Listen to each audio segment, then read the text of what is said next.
I always knew it was wrong. But feelings don't care about right and wrong. They don't ask for permission. They creep in when you least expect it, settle inside your chest and refuse to leave. That's what happened with me. That's how I fell in love with my cousin. It started slow, like a quiet hum in the background of my life. She wasn't just my cousin, she was my best friend. We grew up together, spent summers building forts, stealing mangoes from the neighbor's tree, laughing until our stomachs hurt. She was always there. And somewhere along the way, I started seeing her differently. Her laugh hit different. The way she tucked her hair behind her ear made my heart race. And every time she smiled at me, I felt like I was drowning in something I wasn't supposed to feel. I told myself it was a phase. A weird, twisted phase that would go away if I ignored it long enough. But it didn't. If anything, it got worse. By the time we were teenagers, I knew I loved her. Not in the way families should love each other, but not in the way that was safe. This was something else. Something deeper. Something I couldn't say out loud. So I stayed silent. I watched as she talked about her crushes, as she showed me texts from guys she liked. I smiled, laughed, pretended it didn't tear me apart. Every time she asked, "Do you think he likes me?" I wanted to scream. I wanted to tell her, forget them. Choose me. Look at me the way I look at you. But I never did. At night I would lie awake and imagine a life where things were different. A world where she wasn't my cousin. A world where I could hold her hand without shame, where I could tell her how I felt without fear. I imagined lazy Sunday mornings waking up beside her in a house filled with sunlight.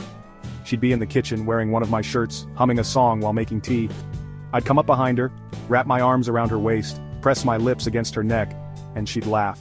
That soft, sleepy laugh that made my heart feel too full. I imagined long drives, her in the passenger seat, feet up on the dashboard, singing along to songs we both loved. I imagined her leaning her head on my shoulder at night while we watched movies, whispering, "This is nice," like she truly meant it. I imagined growing old together. I imagined her wearing a ring that I gave her. A ring that meant something.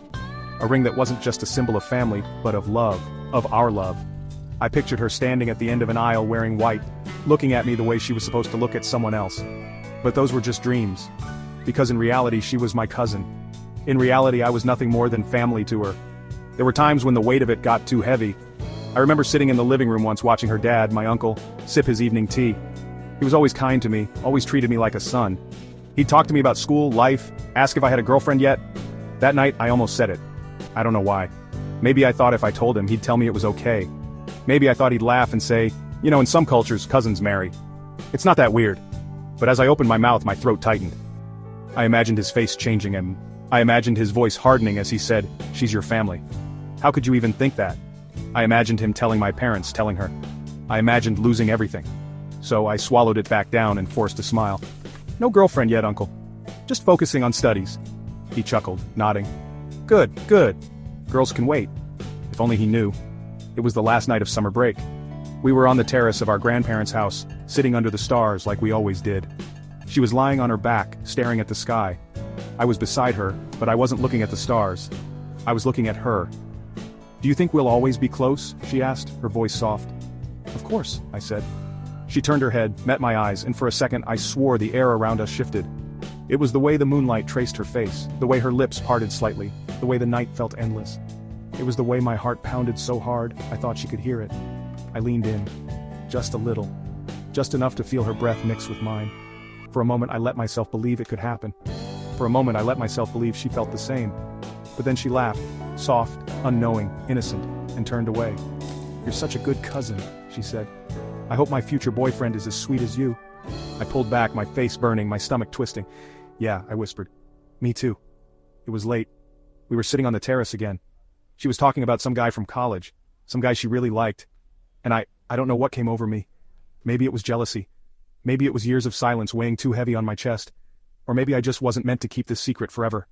Because before I could stop myself, the words slipped out. "I wish you liked me instead." Silence. She turned to me, eyes wide, lips slightly parted. At first she thought I was joking. She laughed, a nervous, confused laugh. But then she saw my face. And the laughter stopped. "Wait.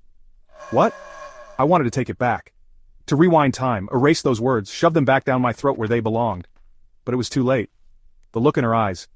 God, I'll never forget that look. Like she was staring at something she didn't recognize. Something wrong. "You're serious?" she whispered. I nodded. My hands felt cold, my chest too tight. She looked away. I could see the discomfort settle in her shoulders, in the way she suddenly shifted back, putting space between us. I don't know what to say. That was all I needed to hear. I smiled because, what else was I supposed to do? I nodded, muttered something like, forget I said anything, and stood up. I left before she could say anything else. I knew from that moment on, things would never be the same. And I was right. The next morning she acted normal, but it wasn't. The way she looked at me had changed. The way she spoke, the way she laughed. Everything was different. And for the first time, I realized something. I didn't just lose the love I never had. I lost my best friend too.